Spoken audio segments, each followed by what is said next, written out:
Hello everyone. In this video, we are going to see another example of working with outliers or extreme points. This video is going to focus on a survey data.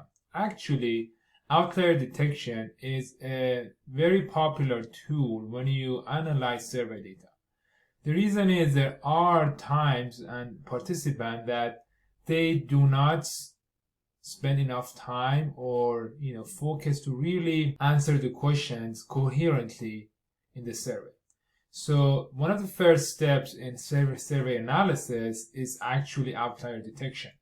So let's use this as an opportunity for us to learn more about outliers and how they can be detected, and sort of practice our tools in outlier detection and how we are going to address them. So the data set for this video comes from the website Kaggle. It's basically a survey conducted in Slovakia.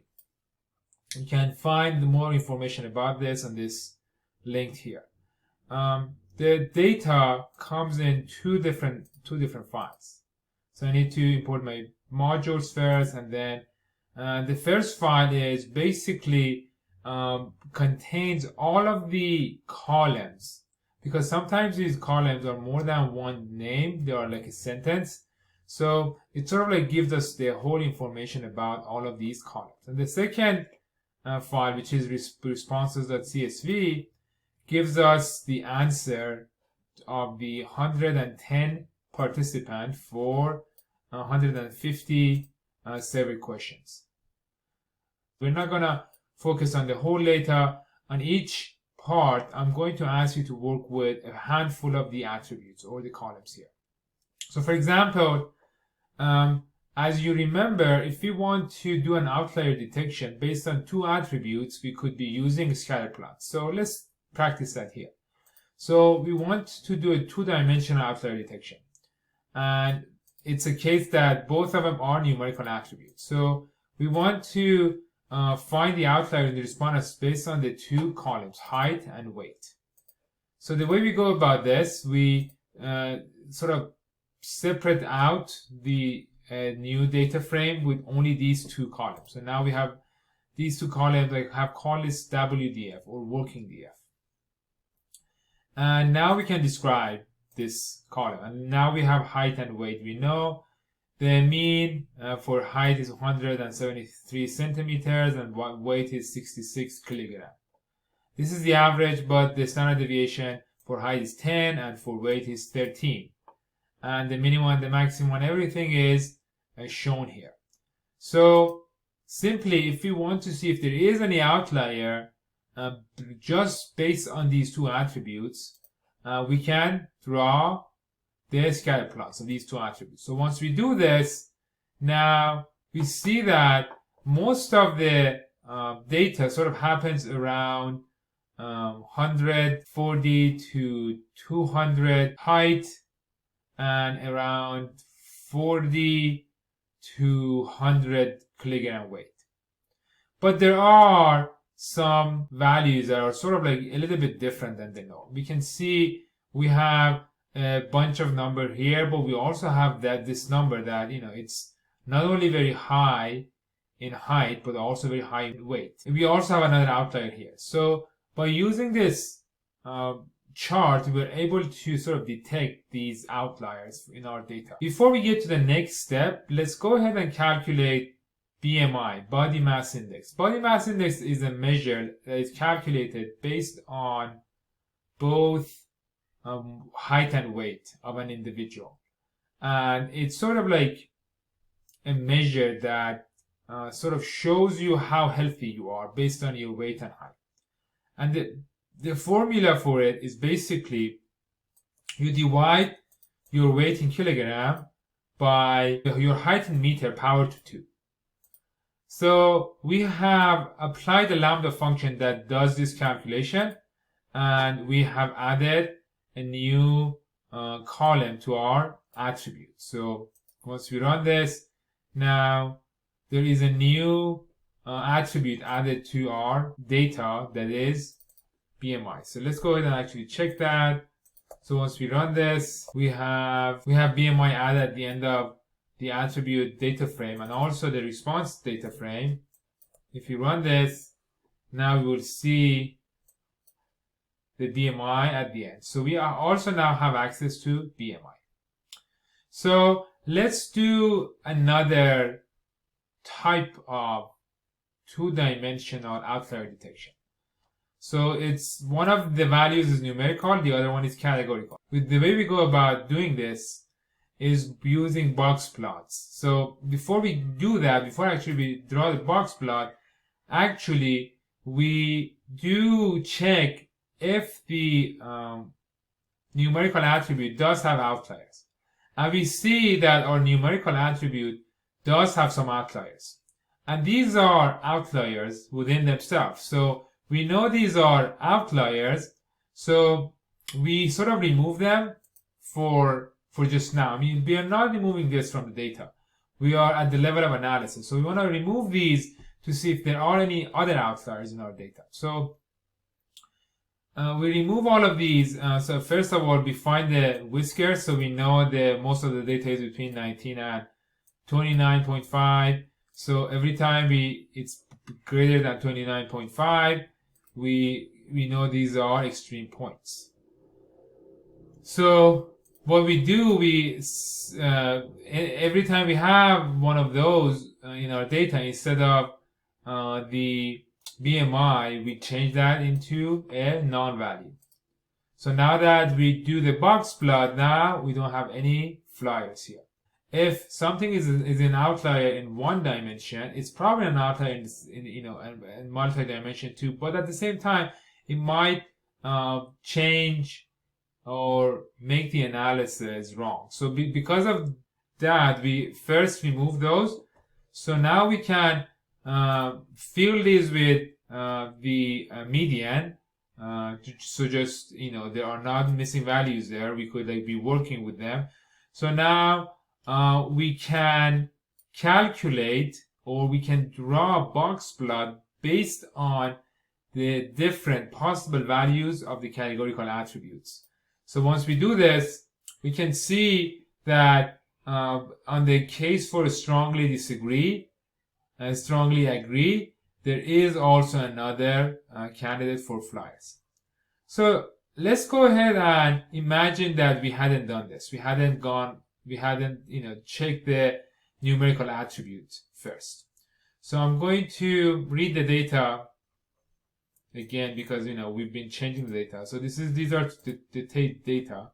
We need to read these, also this, and then calculate the BMI.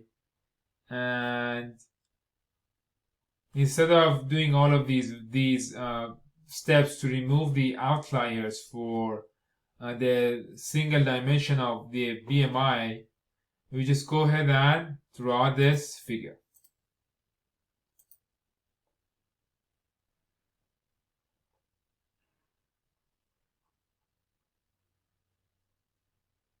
So first we need to get this, and now we can run this.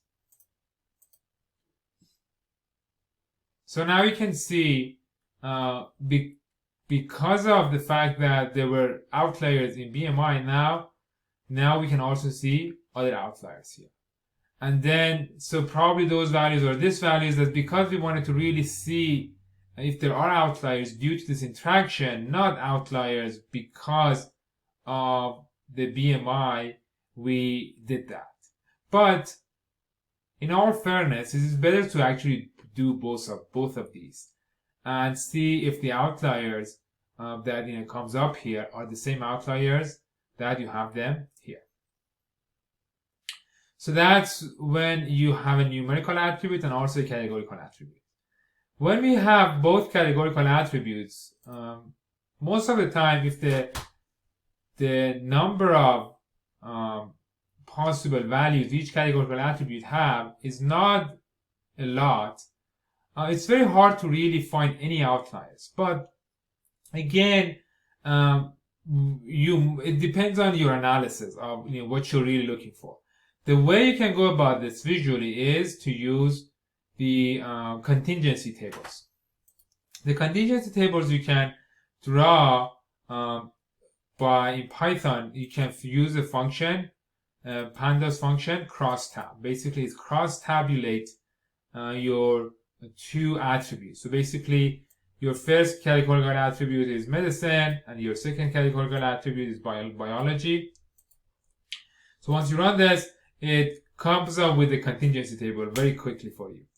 And what it tells you is if someone doesn't like biology, they also don't like medicine.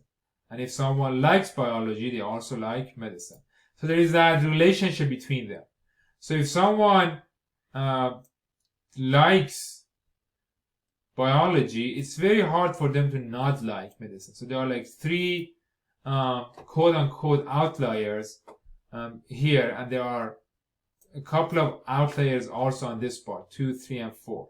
But we can also see sort of like a shift trend, sort of upwards. There are more numbers here on top of this, line than there are on this one.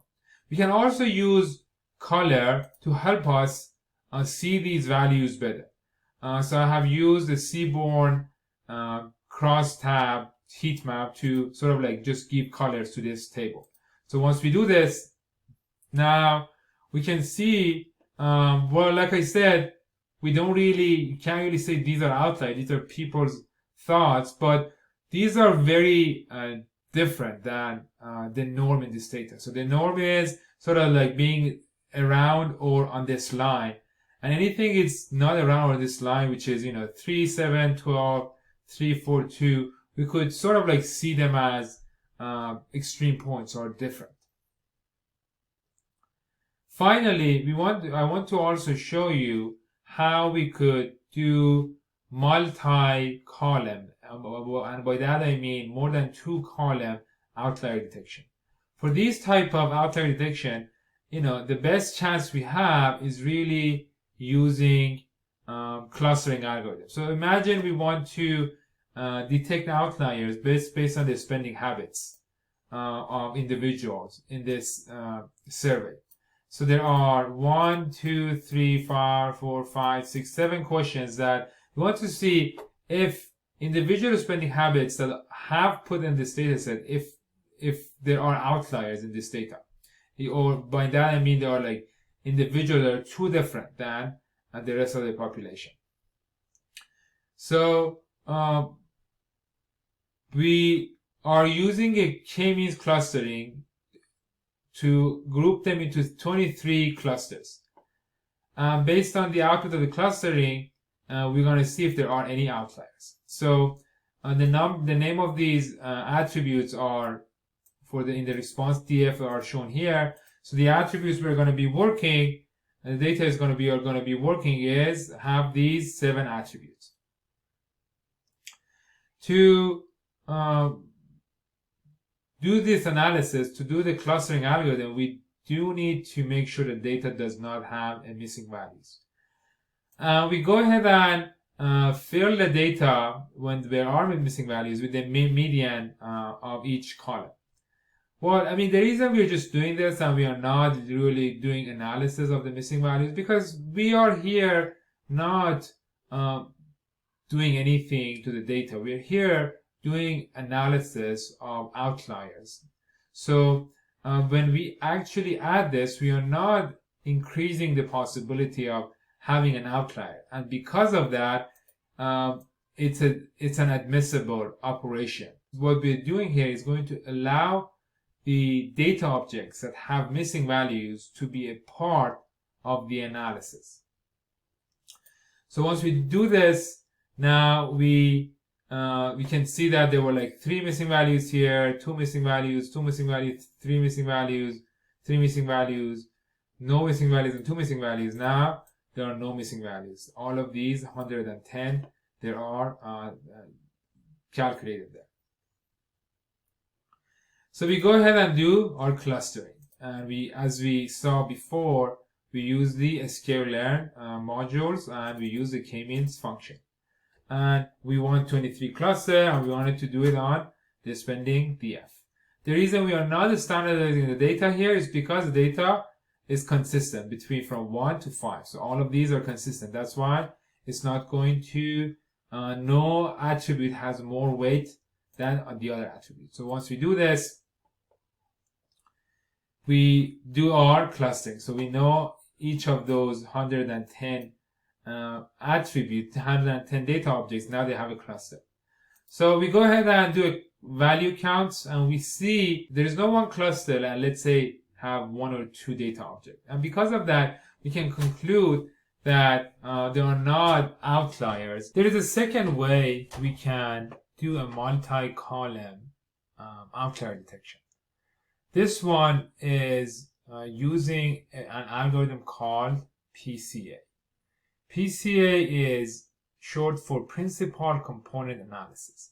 I'm just going to show PCA to you in this video. And something to look at and sort of like get to know at this level. But this is not something I'm going to test you on, or something is not something that it's appropriate for this level of analysis, this level of data science. But something to remember and know, it's good to know. So I'm just going to show you, and it's okay if you, it sort of like, goes over your head a little bit. So PCA, like I said, is short for Principal Component Analysis. What it does, it transforms the data in such a way that the first few components, so when the data is transformed, instead of the attributes that represent the data, components are going to be representing each data object. So this transformation is done in such a way that the first few components have sort of explain the majority of the variation in the data. So assume that this code is ready, and I'm just going to show you some results. So PC1, or the component 1, shows 37% of all of the variation, and then combined with PC2, they show 53% of all of the variation in this data. So that means that if we were to get rid of every PCs except PC1 and PC2, we will have 50% of worth of information of our whole data set, and at the price of only having 2 columns. And the good things about having 2 columns is that with 2 columns, we can easily visualize our data. So I go ahead and visualize my database on 2 columns, and what do I see here is not a very intuitive representation of the data, because what is PC1 and PC2?